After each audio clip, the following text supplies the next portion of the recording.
Puji Tuhan, haleluya. Bapak Ibu Saudara yang dikasihi Tuhan, kita bersyukur kepada Tuhan karena hari ini kita diberikan hari yang indah, dan kita bersyukur karena kita dapat merenungkan firman Tuhan. Kita akan bersama-sama membaca Injil Lukas pasal yang kedua ayat 8 sampai dengan yang ke-11. Di daerah itu ada gembala-gembala yang tinggal di padang menjaga kawanan ternak mereka pada waktu malam.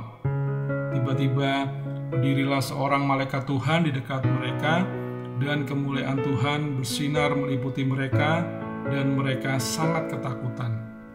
Lalu kata malaikat itu kepada mereka, "Jangan takut, sebab sesungguhnya aku memberitakan kepadamu kesukaan besar untuk seluruh bangsa.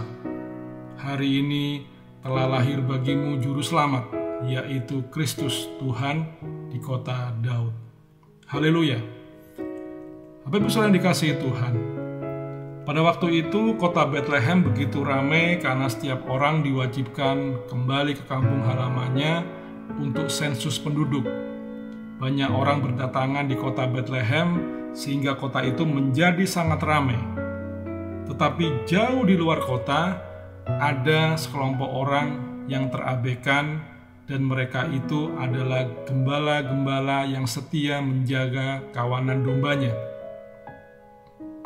Dalam Injil Lukas pasal yang kedua ayat yang ke-8 yang tadi kita baca, tertulis, di daerah itu ada gembala-gembala yang tinggal di padang menjaga kawanan ternak mereka pada waktu malam. Ini berarti bahwa sebagian besar waktu para gembala dihabiskan di padang untuk menjaga domba-dombanya. Mereka tidur bersama dombanya pada malam hari untuk menjamin domba-domba itu dalam keadaan aman. Dan ketika berita kelahiran juru selamat datang, gembala-gembala itu didapati sedang mengerjakan pekerjaan mereka. Sejarah kehidupan umat Israel menunjukkan bahwa profesi sebagai gembala kambing domba merupakan sebuah profesi yang mulia dan terhormat. Habel adalah orang pertama yang menekuni pekerjaan sebagai gembala. Selanjutnya ada Abraham, Ishak, Yakub, Musa, dan juga Daud. Tetapi memasuki abad pertama Masehi, pekerjaan sebagai gembala mulai dipandang hina. Pekerjaan ini dianggap sebagai pekerjaan rendah, dan para gembala menyandang predikat sebagai orang-orang kelas bawah. Hal ini disebabkan keadaan para gembala saat itu dianggap tidak layak.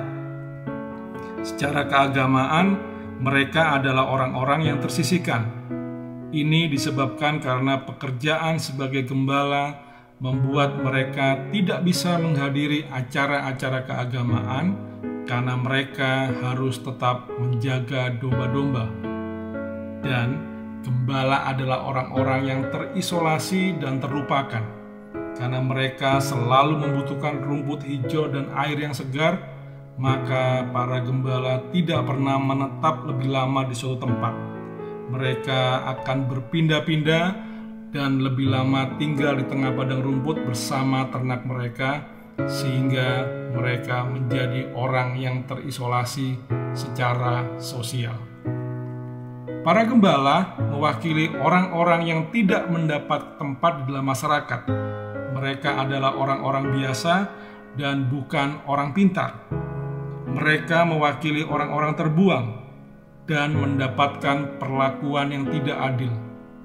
Manusia menolak dan menganggap rendah gembala-gembala itu, tetapi Allah menganggap mereka istimewa, sehingga mereka mendapatkan hak istimewa. Allah memilih mereka sebagai orang yang pertama menerima berita kelahiran juru selamat. Mereka juga mendapatkan hak istimewa untuk menjadi orang pertama yang memberitahukan kabar tentang kelahiran juru selamat itu kepada orang lain. Bapak Ibu Saudara yang dikasihi Tuhan, berita kelahiran Mesias justru ditujukan kepada gembala-gembala di padang, yakni orang-orang kelas bawah yang tersisihkan. Ini sebagai bukti bahwa kasih Allah menjangkau semua golongan. Allah ingin menyatakan bahwa kasih-Nya tidak membeda-bedakan orang berdasarkan kelayakan seorang atau tidak, berdasarkan status ekonomi, berdasarkan status sosial, kaya atau miskin, kelas atas atau kelas bawah, orang terpandang atau tidak. Allah peduli terhadap orang-orang yang tidak mendapatkan perhatian khusus dari manusia, terhadap mereka yang merasa dirinya tidak layak dan penuh keterbatasan, dan bukan kepada mereka yang merasa dirinya lebih suci. Allah melakukan hal ini karena inilah misinya ketika Ia mengutus anaknya ke dunia, yaitu untuk menyelamatkan orang-orang yang terhilang.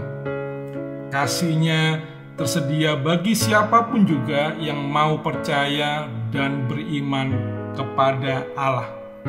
Allah mau menyatakan diri-Nya kepada orang-orang yang mau dengan rendah hati menerimanya.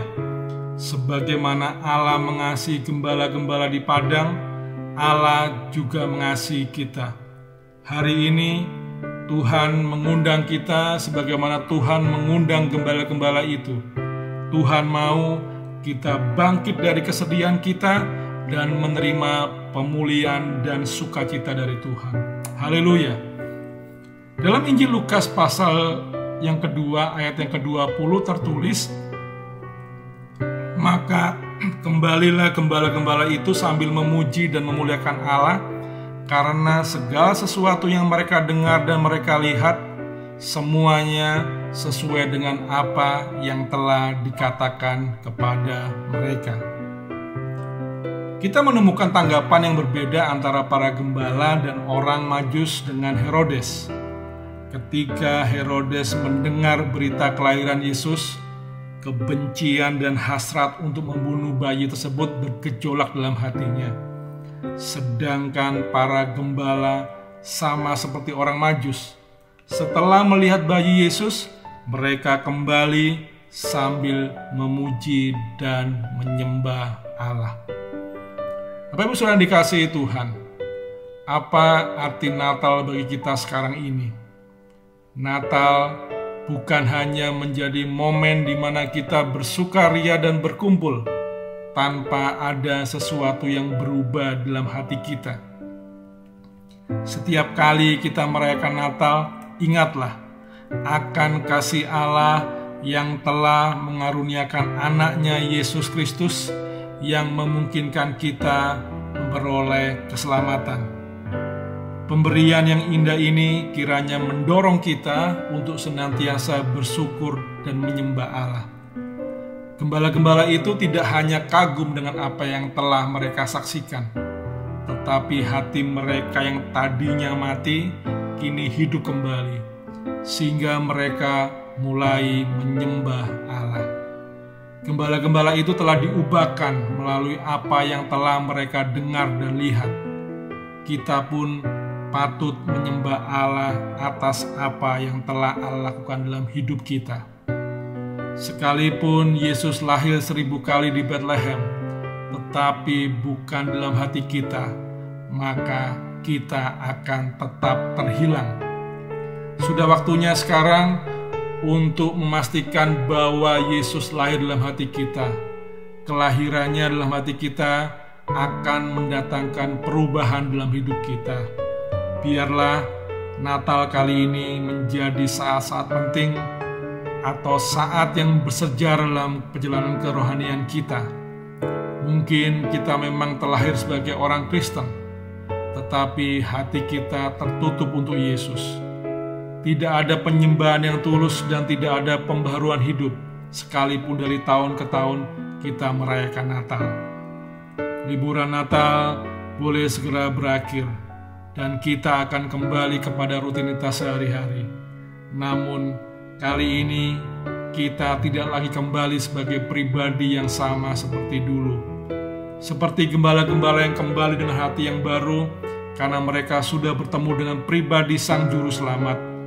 Biarlah kita juga kembali pada kehidupan kita setiap hari dengan hati yang baru. Selamat Natal, Tuhan Yesus memberkati. Haleluya, puji Tuhan. Mari kita berdoa. Bapa dalam surga, kami mengucap syukur untuk firman Tuhan yang boleh kami renungkan. Kami bersyukur karena kasih Tuhan tersedia bagi semua orang, juga bagi orang-orang yang tidak dianggap oleh dunia ini.